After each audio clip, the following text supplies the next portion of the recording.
गणनायकाय गणदैवताय गणाध्यक्षाय धीमहि गुणशरीराय गुणमण्डिताय गुणेशानाय धीमहि गुणातीताय गुणाधीशाय गुणप्रविष्टाय धीमहि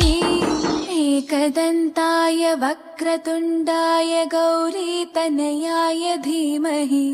गजेशानाय भालचन्द्राय श्रीगणेशाय धीमहि एकदन्ताय वक्रतुण्डाय गौरीतनयाय धीमहि